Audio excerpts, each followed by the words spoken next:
Mr Chairman. Chris Hipkins. Thank you very much, Mr Chairman. I would like to turn to the sections of the bill that deal with donations to political parties and donations to candidates. Mr Chair, these, if the member will just hold his tongue for a moment, I can elucidate for him on the aspects of this that I wish to talk about. Mr Chair, I want to talk about particularly contributions to candidates and political parties, or donations to candidates and political parties that are made up of contributions. So this, to put this into context, this would be a situation where one person goes around and collects from a number of their friends a whole lot of cheques and then presents those in a bundle to a political party. Now, there's a number of ways they could do this. They could, for example, host a dinner.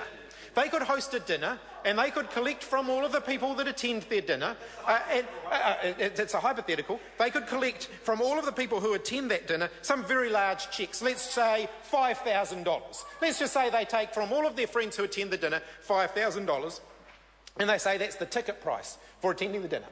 And they bundle all those up and they donate those to a political party.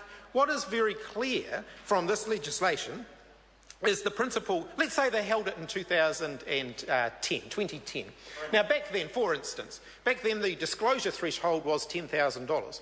What's very clear from the law, both in this bill and in the provisions of this bill and in the Principal Act which it amends, what's very clear from that is if any one person paid for more than 2 tickets, then they would have to be declared separately. It would have to itemise out, because the bill is very clear that contributions have to be identified. The people contributing to that have to be identified as well. Not just the person who's making the overall donation, but the people who are contributing individually to that if that exceeds the threshold. So anybody buying, say in 2010, more than 2 tickets to a dinner at $5,000 each, that would have to be declared. That would have to be declared. Now, I want to know whether, in fact, the government are willing to live up to that. Because it is very clear that exactly that happened. A dinner happened in 2010 where people paid $5,000 per head to attend. Any person paying for more than 2 tickets, would have had to be declared to the Electoral Commission. If they were not, then there is a clear breach of the electoral law. The law has been broken. The law has been broken because nobody other than the person who collected the donations was declared on the National Party's return of electoral expenses. So if they know that one person paid for more than 2 tickets, it is clear that the National Party have willingly and knowingly broken the electoral law. If somebody, for example, bought a table at that dinner, and their name was not declared alongside the name of the principal donor, then the National Party has knowingly and willingly broken the electoral law. And of course, this matters. This matters because we have a situation where we have a Prime Minister, who is also the leader of the National Party, of course, who believes that anybody who tries to conceal where their money is coming from is being tricky. Well, the same standard applies to the Prime Minister. He is being very tricky when he tries to duck for cover and say that he's not going to reveal where the National Party gets its money from, but he thinks that the Labour Party should reveal where every cent that it gets is coming from. That is an absolute double standard. It's a very tricky double standard. And I want to know whether the National Party are going to live up to the commitments and the values that this bill represents.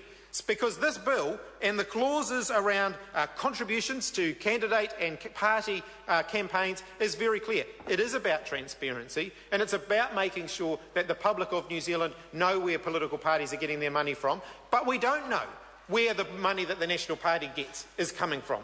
And so John Key on the one hand says that he thinks anybody who tries to conceal where their money is coming from is being tricky, even if in fact they do front up in the end and say where the money's come from. They front up and they say where the money's coming from. John Key still wants to attack them and fling mud at them, but he's not willing to front up and say where the National Party's money is coming from. That is a clear double standard. I want to see the Prime Minister live up to his own standards, something that thus far he has proven unwilling to do.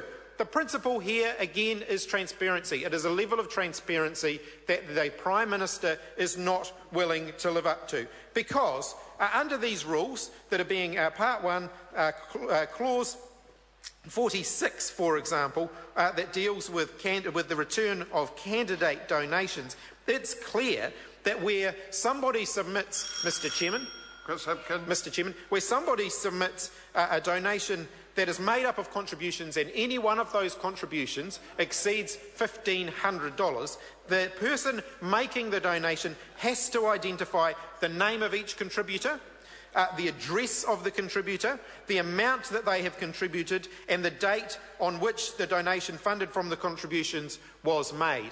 That same principle applies to donations made to political parties. So therefore, if somebody knowingly submitted to the National Party a donation, let's say, of over $100,000, and that person knew that one person, that any individual contributor had contributed more than $10,000 to that overall donation, then they must have listed down the name, address, contact details, etc., of each contributor who gave more than $10,000 to that donation, and if they have not done so, then they have clearly broken the law. And so I want to know from the National Party whether in fact that is the case. I wanted to see it have an absolute guarantee from the National Party that no single contributor, no single person attending that dinner paid for more than 2 tickets.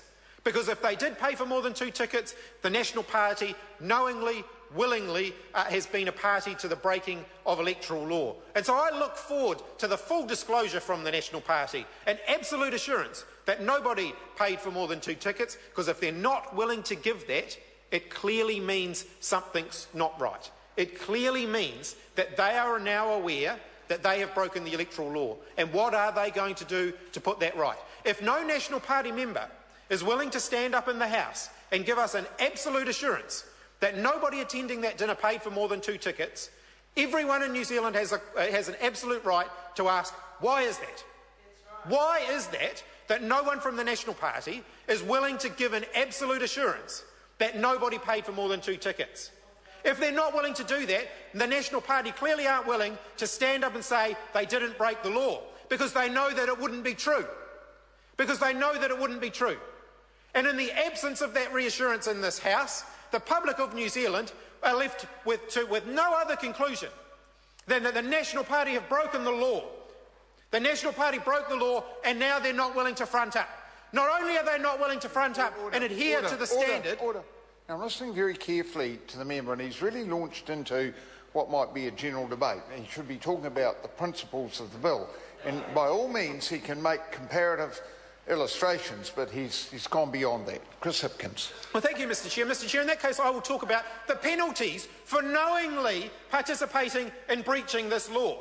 Because there are penalties in this bill for people who knowingly file false returns and knowingly don't submit the information that they are due. And if anyone in the National Party was involved in that, then the penalties that they will be subject to are clearly spelled out in this legislation. Clearly spelled out in this legislation. And that, of course, is probably one of the reasons, I think in the case of candidate donations, if it was a candidate donation, it would be $40,000 would be the penalty that they would be liable to.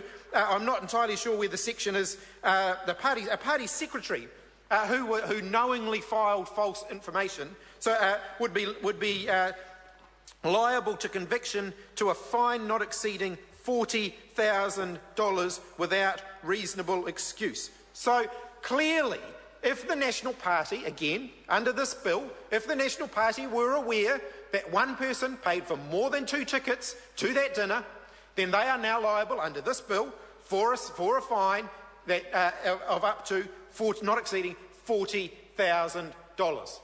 I'm not surprised that no one from the National Party is willing to open themselves up to that by basically standing up and giving the reassurance that, in fact, the National Party didn't breach the law, because increasingly there is evidence to suggest that that may well have happened, and they're not willing to deny that. So I'm looking forward to the rest of this debate. I'm looking forward to hearing those reassurances from the National Party, although, of course, I won't be holding my breath. I won't be holding my breath because it's clear that John Key and the National Party are not willing to adhere to the standards that they have set for others. They're not willing to adhere to those standards themselves. Honourable Kate Wilkinson. Mr. Chair, I move that the motion be now put. Honourable Phil Goff. The Chairman, can I endorse the